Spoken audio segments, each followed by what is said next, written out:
Shoes.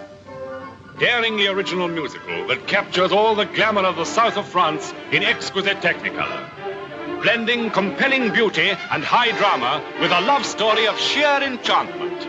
Assembling a cast of international stars to endow an enthralling film with their rich vitality. And making the outstanding debut of this or any other year, a lovely red-headed girl graced with all the talents, Moira Shearer.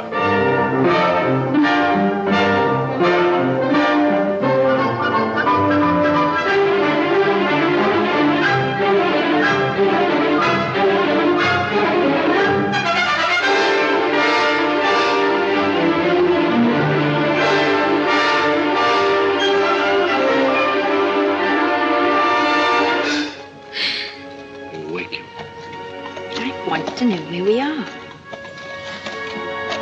Gaucher! Go!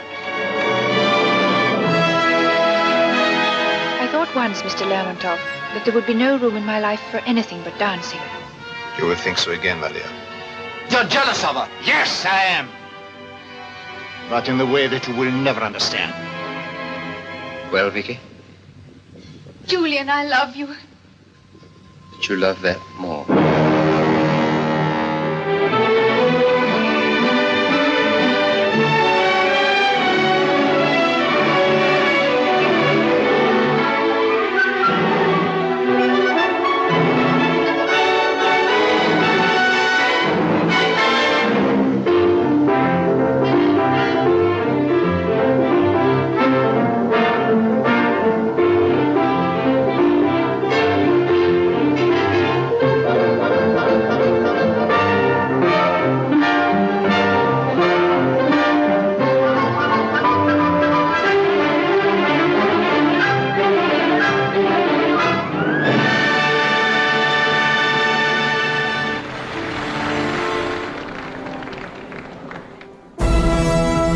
Miss Page, what do you want from life? To live? To dance.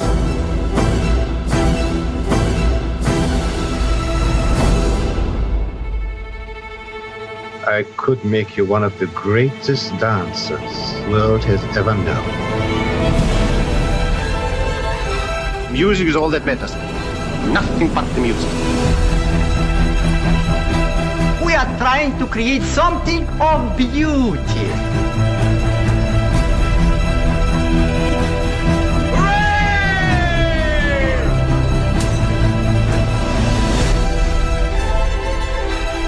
The dancer who relies upon the comforts of human love will never be a great dancer.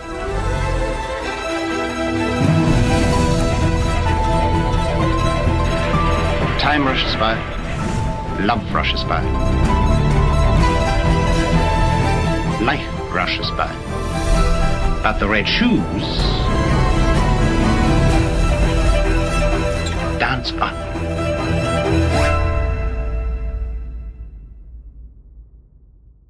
Hello there, Richard the Film Geek here, and I'm here to give you guys my review of the classic 1948 film adaptation of the 1845 Hans Christian Andersen fairy tale, The Red Shoes, which received 5 Academy Award nominations, including Best Picture, and only won 2 awards, namely Art Direction, Colour, and Original Score, is held in very high regard by the BFI as one of the greatest British films of all time, was co-written, co-produced and directed by the iconic British filmmaking duo Michael Powell and Emmerich Pressburger, marks the feature film debut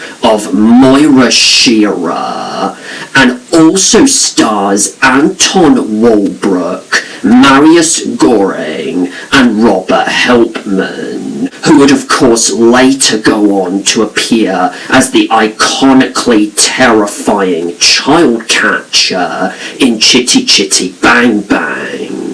The story of the Red Shoes, which basically sounds like it would have especially been a pitch-perfect future aesthetic, visual and or thematic inspiration for both versions of Suspiria, Amadeus, La La Land, The Substance, and of course Black Swan and Whiplash, is about an aspiring British ballerina named Victoria Page, played by Moira Shearer, and an aspiring young British composer named Julian Craster, played by Marius Goring, who both begin work at a national ballet company called the Ballet Lermontov, run by an authoritarian yet charismatic Russian musical genius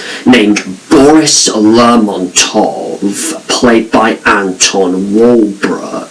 Once he eventually finds out that Vicky has fallen in love with and then married Julian during their time at the company, Lermontov becomes insanely jealous, develops a dangerous obsession with Vicky's musical dancing talents, and ultimately forces her to choose between potentially settling down with Julian and or fully embracing her ballet career. So now that I've watched this classic movie for the first time, here are my thoughts on The Red Shoes. Well, especially given that this is actually the first Powell and Pressburger film I've physically checked out for myself, despite owning quite a few of their other classic films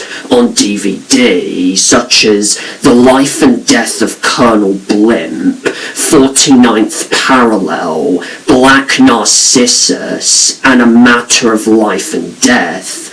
I'm very happy to report that this review is going to be nothing short of overwhelmingly positive. I mean, trust me, it is honestly pointless for me at this point to find anything to fault about this movie, even if I tried. I just absolutely adore, emphasis on adore, The Red Shoes. Not only do I perfectly see why this movie would go on to influence the likes of Steven Spielberg, Francis Ford Coppola, Brian De Palma, and especially Martin Scorsese, not only is this one of Powell and Pressburger's very best films, and not only is this literally right up there with Black Swan as one of the top 2 best films about classical ballet ever made, but this is a visual masterpiece from start to finish, and a literal work of art in every sense of the word. The perfect way for me to even begin to describe the experience of watching The Red Shoes is basically akin, for example, to how you'd experience Fantasia for the first time. When you watch this movie, you literally feel like you're stepping into a painting that magnificently comes to life before your eyes and just never ever loses its ability to emotionally immerse, invest, and hook you with every single freaking artistic frame. And it actually becomes all the more extraordinary to find out that Alexander Korda himself was originally going to make a similarly themed film to this with Michael Powell as a star vehicle for his future wife at the time, Merle Oberon, only then for Korda to eventually abandon the project, and then Powell buying back the rights to his screenplay with Korda alongside Pressburger for £12,000. I shit you not, £12,000. The performances here are all incredible, and particularly from our three leads, Moira Shearer, Anton Walbrook, and Marius Goring. Let's actually talk first of all about Anton Walbrook as Boris Lermontov, because of the three, his seems to be the main character we follow the most throughout the story. Lermontov's character in this film I can only perfectly describe as basically Fletcher from Whiplash if he had the rich moral ambiguity and complexity of Severus Snape. He is the type of character you would obviously normally expect to be the main villain of the story, based on his appearance, and especially the way he is shot throughout the film as almost a Dracula-like figure. But Walbrook actually does a fantastic job of subverting our expectations of this character, whilst at the same time humanizing him and making us, the audience, better understand his motivation, what truly drives his passion for the artistic potential of ballet, and where he's coming from. He is literally a selfish arsehole, to be sure, but you can at least understand to a certain extent why he thinks the way he thinks. Especially granted that this girl would later go on to collaborate with Michael Powell a couple more times, i.e. The Tales of Hoffmann and Peeping Tom, and the fact that she was already an established ballerina at the time she was cast, despite initially turning it down. What's there really for me to say that hasn't already been said about Moira Shearer's fucking incredible performance in this film as Vicky Page? I mean, why the hell the Academy refused to nominate her for Best Actress that year, I will never truly know, because this performance is definitively her best remembered and most iconic by far, and definitely set the blueprint for Natalie Portman's Academy Award-winning lead performance in Black Swan. She especially obviously nails the dance sequences, particularly one I will get to a bit later in the review. Plus her line delivery, her natural poise and beauty, the way she uses her eyes to express how she's feeling, and especially her iconic facial expressions are just nothing short of exquisite.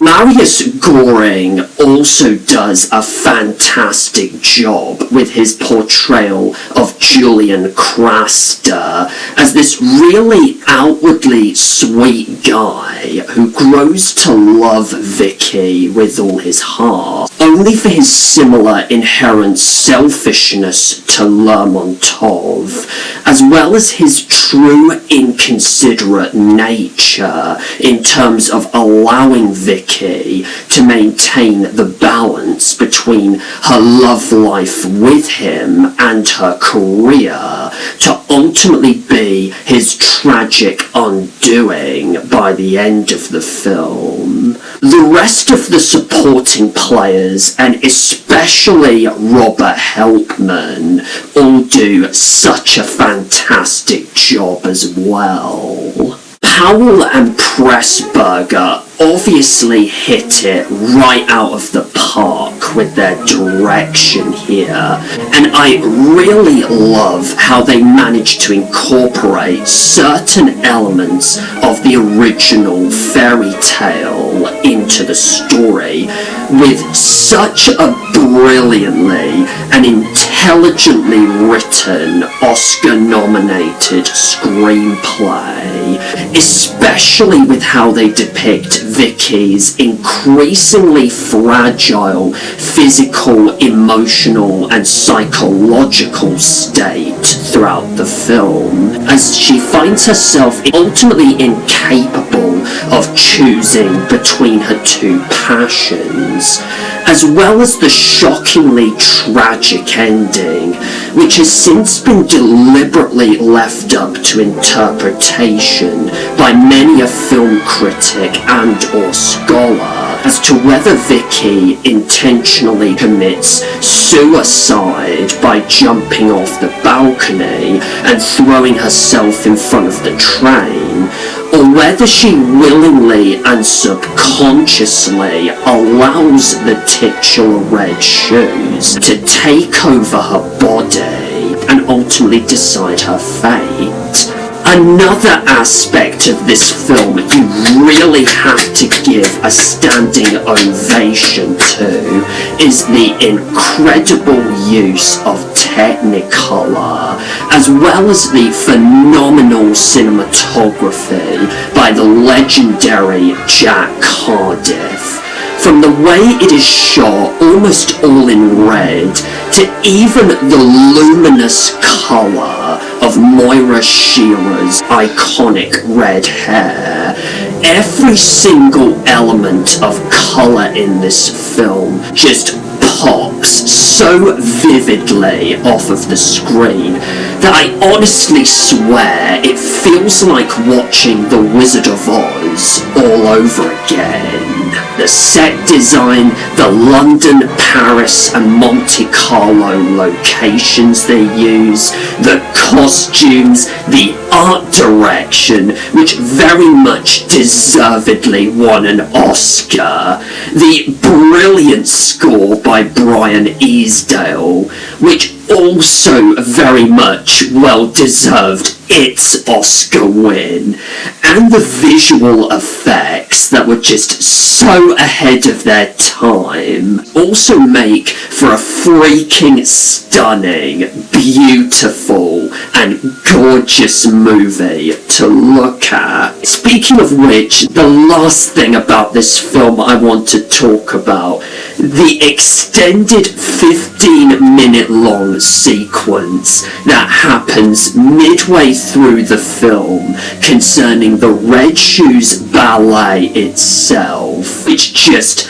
holds up unbelievably, phenomenally well. Not only does this sequence literally both feel like you're watching a live action segment of Fantasia minus the animation, and literally like you're watching a slow psychological unraveling of Vicky's mind as her loves for both Lermontov and Julian start to collide with one another, which brilliantly foreshadows her tragic fate at the end. And not only is this the best, and thus my personal favourite sequence in the movie, but this has to be right up there with some of the most iconic dance sequences in cinema history.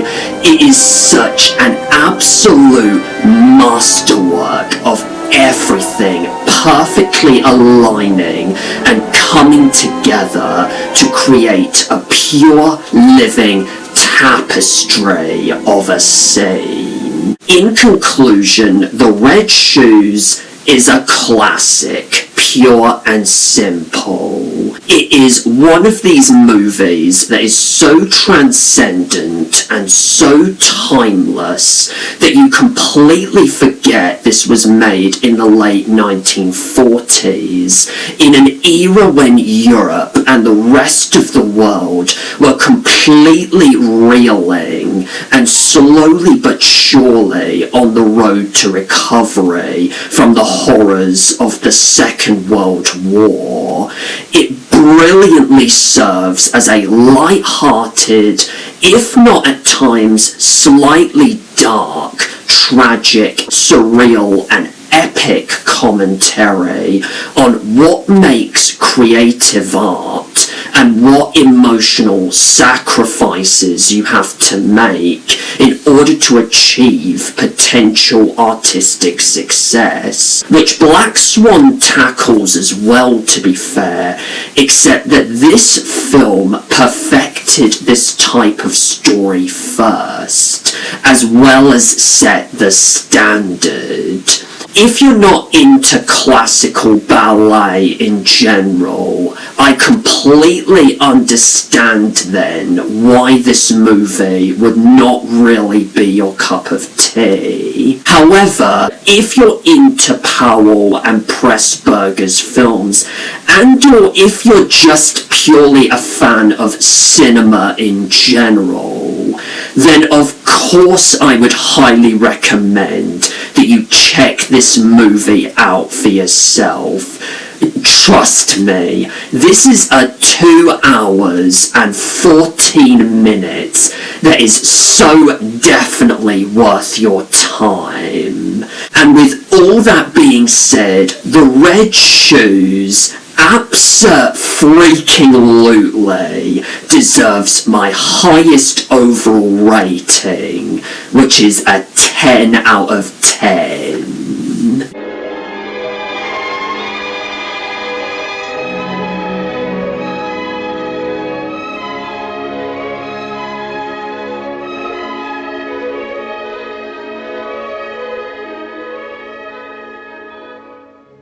Don't forget to do the following few things as always. Leave a comment below, let me know your thoughts on The Red Shoes, subscribe to my channel, click on the little bell so that you can receive any emailed notifications and or updates from my channel. If you haven't already, you can also follow me on Facebook, Instagram, Letterboxd. Do take care, everyone, and